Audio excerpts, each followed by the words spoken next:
Hello বন্ধুরা, good morning. তো তোমরা সবাই কেমন আছো? আশা করি ভীষণ ভালো আছো, সুস্থ আছো। তো চলো আজকের ব্লগটা শুরু করা যাক। আমি এখন এসেছি আমার বাবার বাড়িতে। খুব খুশি, অনেক দিন পরে এসেছি। ভাত খেয়েছিস রে? ভাত দিয়ে ভাত খেয়েছিস? ও মাছ দিয়ে। আর জল খাইছো? আতা গাছে বলো তো।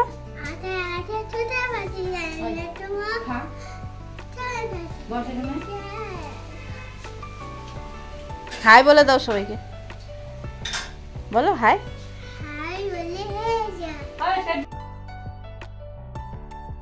আমার বাড়ির চারিদিকটা প্রচুর গাছপালায় ভরা, খুব ভালো লাগে দেখতে।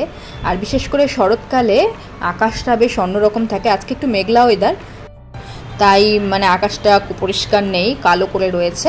তো তোমাদের আমি দেখাবো, ওই ভিউটাও দেখাবো যে রোদ উঠলে আকাশটা বেশ কতটা সুন্দর লাগে দেখতে।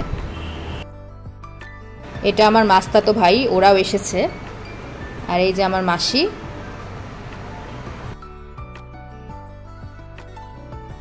মা এখন সকালের খাবার বানাচ্ছে, পরোটা আর আলুর তরকারি। আলুর তরকারিটা হয়ে গেছে, পরোটাটা বানাচ্ছে।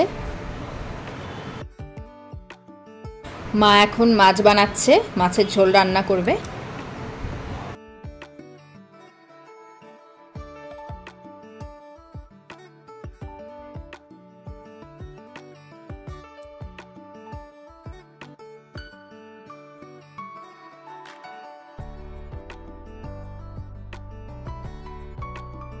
দুপুরে বেশ হইচই করে সবাই মিলে খাওয়া দাওয়া করলাম।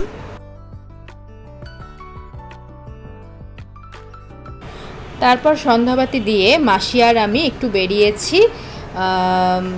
মানে আমাদের বাড়ির পাশে একটা লোকনাথ মন্দির রয়েছে, ওখানে যাওয়ার জন্য। তো এটা আমাদের বাড়ির সামনের রাস্তা, এখন আমরা যাচ্ছি। এই যে লোকনাথ মন্দিরে এসেছি, তোমাদের মন্দির চত্বরটা দেখাই, চলো। বাবা লোকনাথকে দর্শন করে এখন আমরা বাড়ি ফিরছি। আর এই যে দেখো, আরেকজন রুটি বানাচ্ছে। আজকে ও বলেছে ও নিজের হাতে রুটি বানিয়ে আমাকে খাওয়াবে, মানে সবাইকে খাওয়াবে।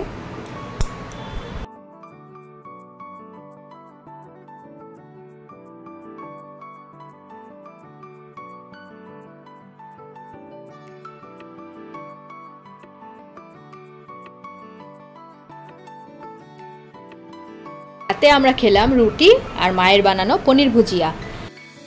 আজকের ব্লগটি যদি তোমাদের ভালো লেগে থাকে তাহলে অবশ্যই লাইক কমেন্ট করো। আবার আসছি নতুন আরও একটি ব্লগ নিয়ে, পাশে থেকো। টাটা।